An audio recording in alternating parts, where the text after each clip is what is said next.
Hey guys, welcome to our channel. My name is Jessica and today I will be talking to you guys about my experience when I had to get my cerclage when I was pregnant with my baby. So before we get started, I do want to apologize for the noise in the background. It's just my boyfriend's grandma with her TV on. It's just very loud. So I'm sorry about that, okay? So we're gonna start in the beginning. I've been pregnant 3 times. The first time I had a miscarriage and it was just very early on. I was maybe 6 or 7 weeks pregnant, so it was just very early. It was just bleeding. But yeah, that was my first miscarriage, and then I got pregnant again, and I got up to 20 weeks pregnant, and then just I don't know where my water broke. I was at work and my water broke, um, and I had to get rushed to the hospital. Um, and they just told me that they didn't know why it happened, and that they couldn't really do anything about it. Um, so I ended up just losing my baby at 20 weeks pregnant. And then yeah, that was very hard for me and my boyfriend, both of us. And then a couple of months after that, because I ended up losing the second baby February of 2020, and then May of that same year I got pregnant again.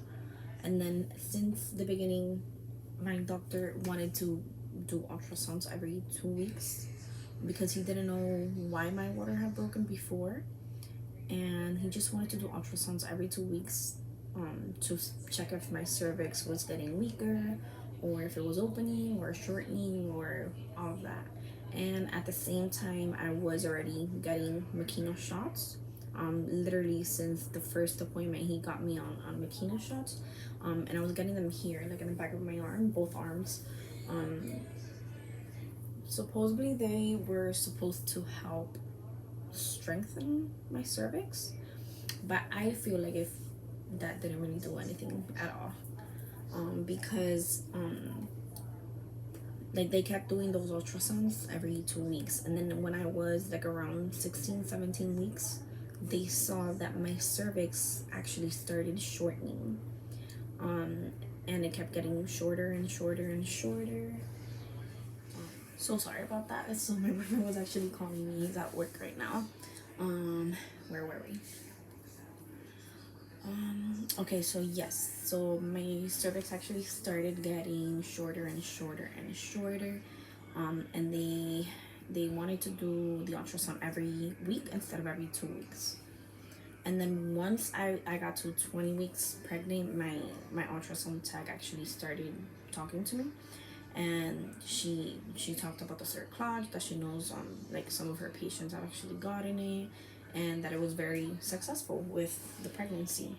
So that same day, actually, I got out of the ultrasound clinic, and then I went upstairs, which was my OB's clinic.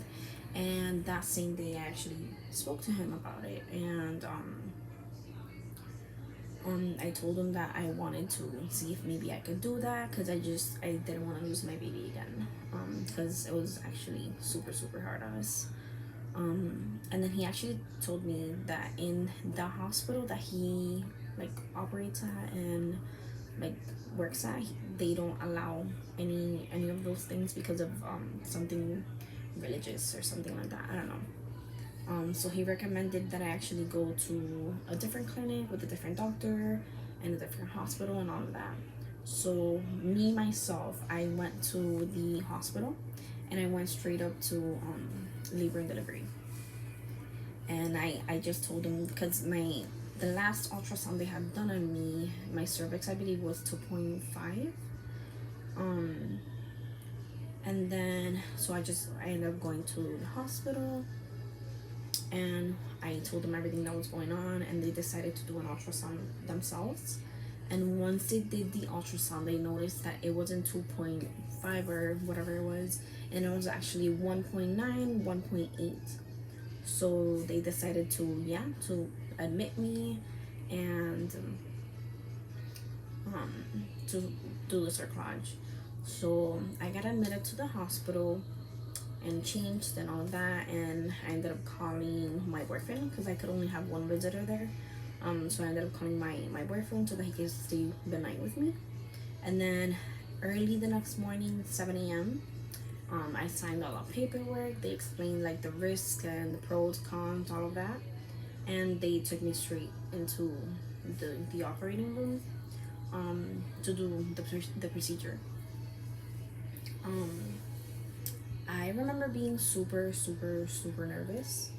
Um, I was literally like completely like naked because I literally just had like the gown, but they would have to like pull it like to the front because they had to put like those little heart stickers, the monitors in the back and the front, and the side, um, and they did the anesthesia that I got was actually it was it was pretty much like an epidural, or if that's what it was, I don't even know honestly. Um, so I remember that they did that, and literally 10 seconds, 20 seconds after, I could not feel my legs at all. They had to literally like move my legs sideways, pick me up with like the towel underneath me and just move me around and stuff like that.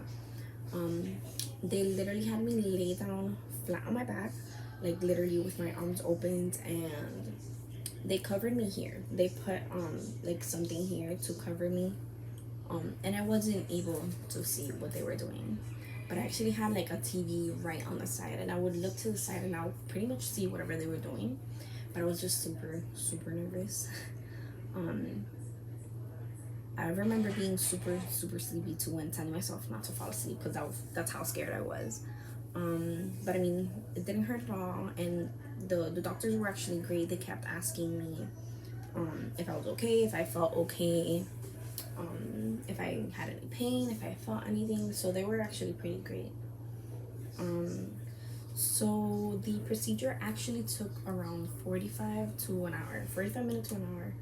And then they took me to, I don't know the name of the room, but it's where they take like patients that had just had like C-section, like the recovery room, something like that. I don't know.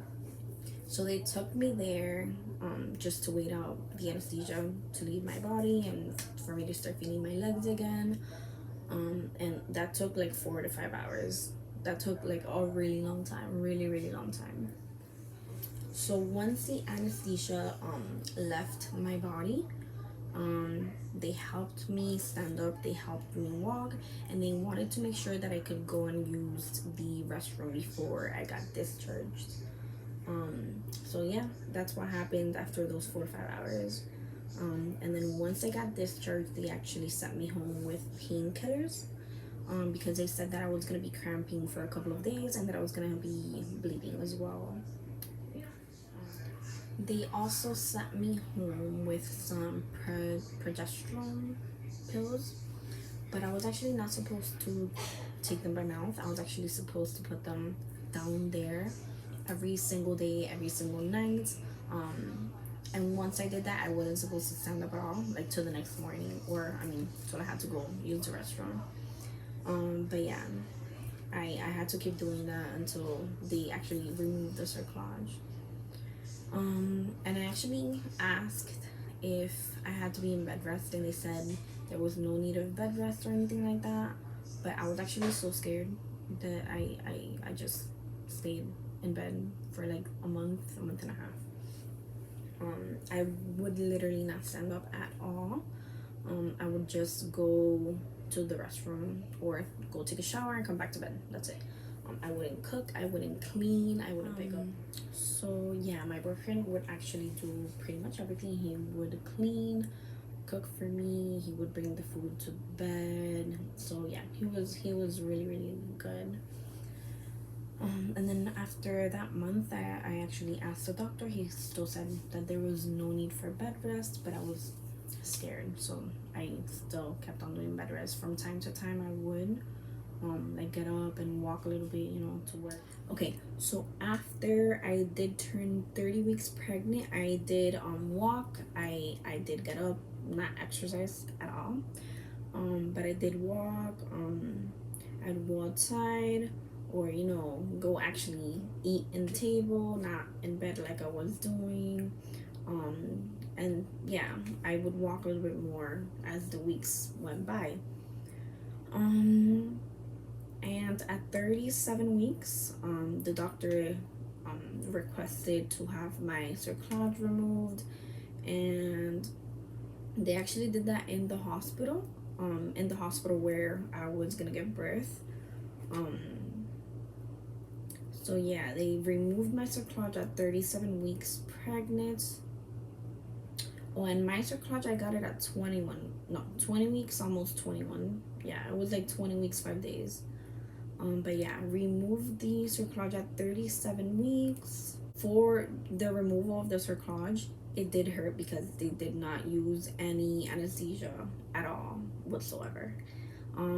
They just had me change into a gown, and then they back down in one of the beds. They had my legs up, um, and they took around 20 minutes to take it out. But yeah, it did hurt. It was really, really, really uncomfortable. I mean, right after they removed it, they just had to check if I was dilated at all, because there was a really big chance that I could just give birth right after they removed their cerclage. But no, like once they removed it, they did an ultrasound to check the baby, and everything was fine. And then they had to check me to see if I was dilated at all, but I was just 1 centimeter dilated, so they just sent me home. And I waited. I thought I was gonna give birth the next day or something close, and nope.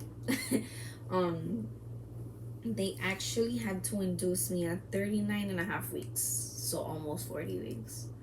But yeah, that was pretty much my experience with the cerclage. It did work. Thankfully, it did work.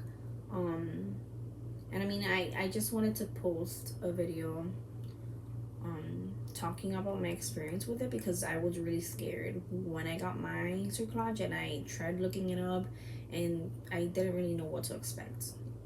So yeah, I hope this video actually helps anybody.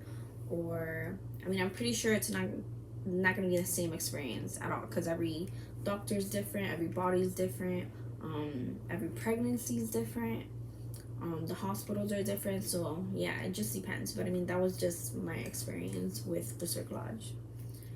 Thank you so much for watching my video. I hope that it does help in some way, to any of you that are actually looking at the video.